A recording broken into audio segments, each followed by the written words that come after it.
मेरे प्रिय विद्यार्थियों, आशा करता हूं कि आपकी पढ़ाई बेहतर ढंग से चल रही होगी। आपकी परीक्षा शीघ्र ही होगी, इसलिए आप अपनी पढ़ाई लगातार अपडेट करते रहिए। मैं जब भी मौका पाता हूं, आपके सिलेबस के अकॉर्डिंग टू द पॉइंट सरल वीडियो बनाकर भेजता हूं। यह वीडियो बीए लेवल का है और यदि आपको कोई दिक्कत होती है, यदि आपको कोई परेशानी होती है, तो आप कमेंट बॉक्स में करके या मेरे टेलीग्राम चैनल पर लिखकर आप मुझे बता सकते हैं। आज हम आपको आगे सिलेबस पे आपको लेके चल रहे हैं जीएनपी स्थिर मूल्य पर तथा जीएनपी चालू मूल्य पर। ठीक है, जीडीपी भी हो सकता है, कुछ भी हो सकता है, लेकिन यहाँ हम जीएनपी ले रहे हैं, मतलब सकल राष्ट्रीय उत्पाद स्थिर मूल्य पर, सकल राष्ट्रीय उत्पाद चालू मूल्य पर। इसको हम बोलते हैं वास्तविक जीएनपी व मौद्रिक जीएनपी। ठीक है, ध्यान दीजिए ये क्या होती है। पहले वास्तविक और मौद्रिक का कॉन्सेप्ट आप समझिए, सरल रूप में आप समझिए। देखिए, जब हम सिर्फ वस्तुओं पर विचार करते हैं, वस्तुओं और सेवाओं पर विचार करते हैं, तो वो उसका वास्तविक रूप होता है।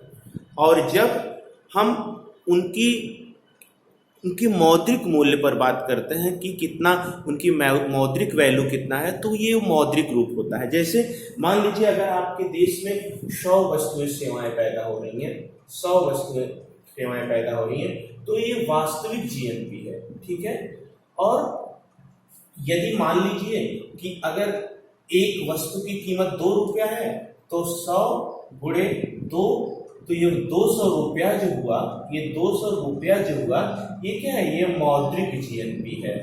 ठीक है, मौद्रिक जीएनपी है।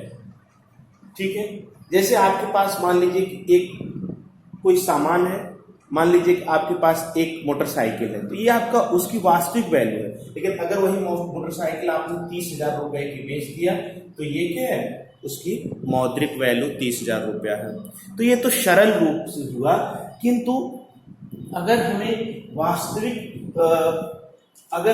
वास्तविक जीएनपी और मौद्रिक जीएनपी देखना है, तो जीएनपी क्या होता है? मैंने बताया था कि राष्ट्रीय आय को व्यक्त करने का एक तरीका होता है।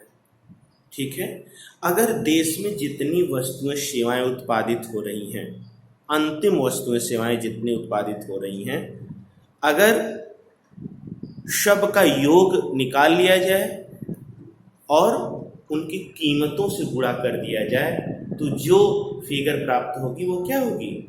वह मौद्रिक जीएनपी होगी।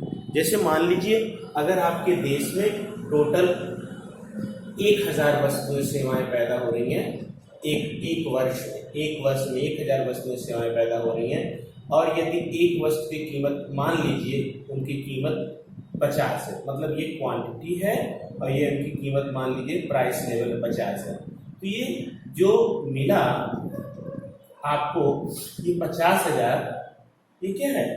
ये मौद्रिक जीएनपी है। ठीक है, मुद्रा के रूप में जो प्राप्त हुआ है।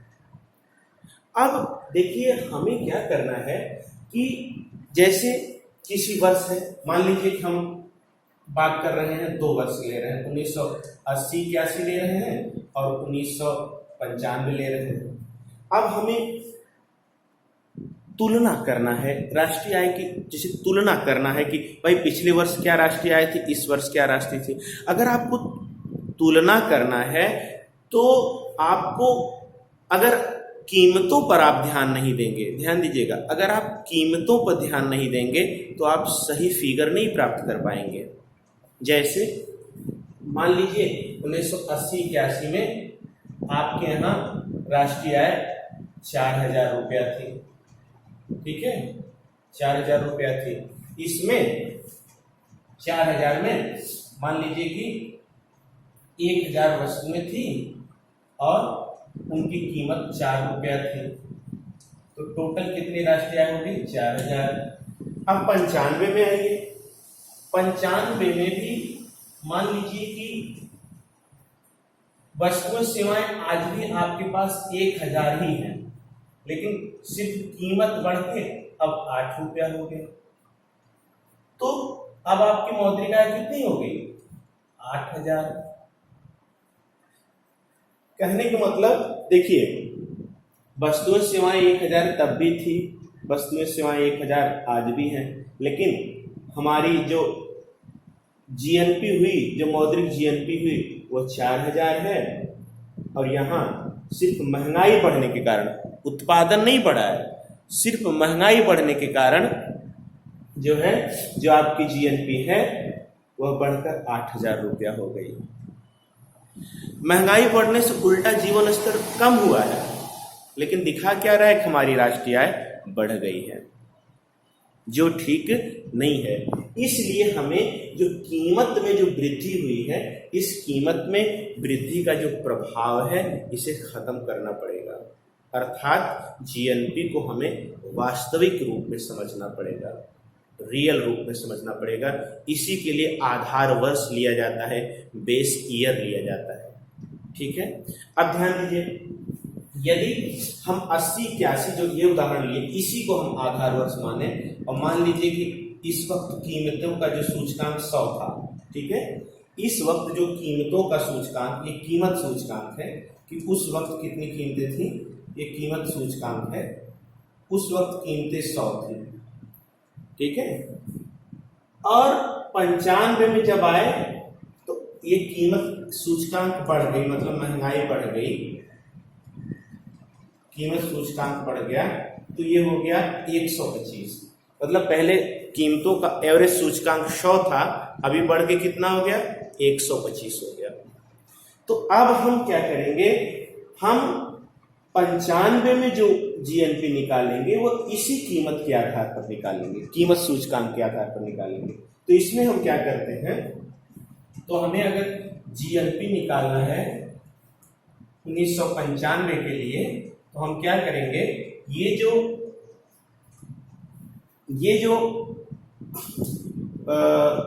हमारा जो जीएनपी है, जो जीएनपी है 8,000, उसको हम ले लेंगे, ठीक है, 8,000 ले लेंगे। किंतु अब हम ये देखेंगे कि कितना कीमतों,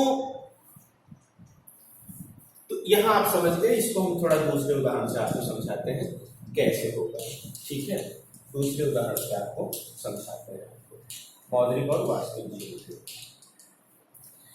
हमने ये देखा कि हमें अगर मुद्रास्फीति के प्रभाव को खत्म करना है, हमें कितनी जीएनपी में वृद्धि हुई उसको समझना है, तो उसे वास्तविक रूप में लेना पड़ेगा। वास्तविक रूप में लेने के लिए एक शब्द आता है अवस्थितक।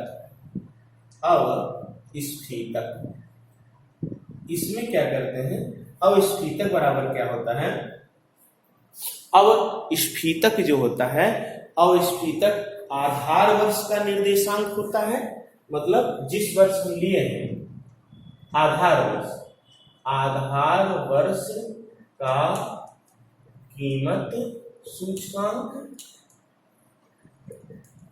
बटा चालू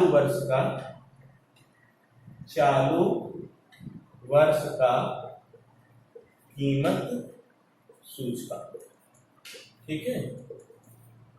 ये अवस्थितक है, और हमें इसे डिफ्लेटर बोलते हैं, अवस्थितक बोलते हैं। ये मुद्रास्फीति की जो महंगाई बढ़ी है, मुद्रास्फीति है, उसके प्रभाव को खत्म कर देगा।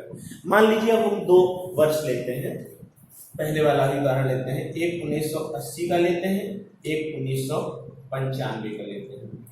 यहाँ हमारा जो राष्ट्रीय उत्पाद था, जो जीएनपी थी, वो 4,000 थी, और अभी यहाँ बढ़ के क्या हो गई, 5,000 हो गई है, ठीक है।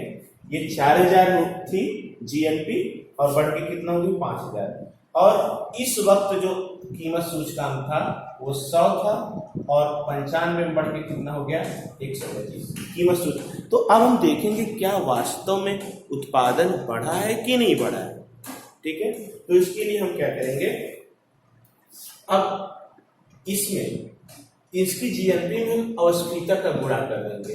तो अवस्थितक यहाँ कितना होगा, अवस्थितक होगा 100 बटा 125, ठीक है, अगर 25 से काट दें 25 चौका 100, 25 पंजे 4/5।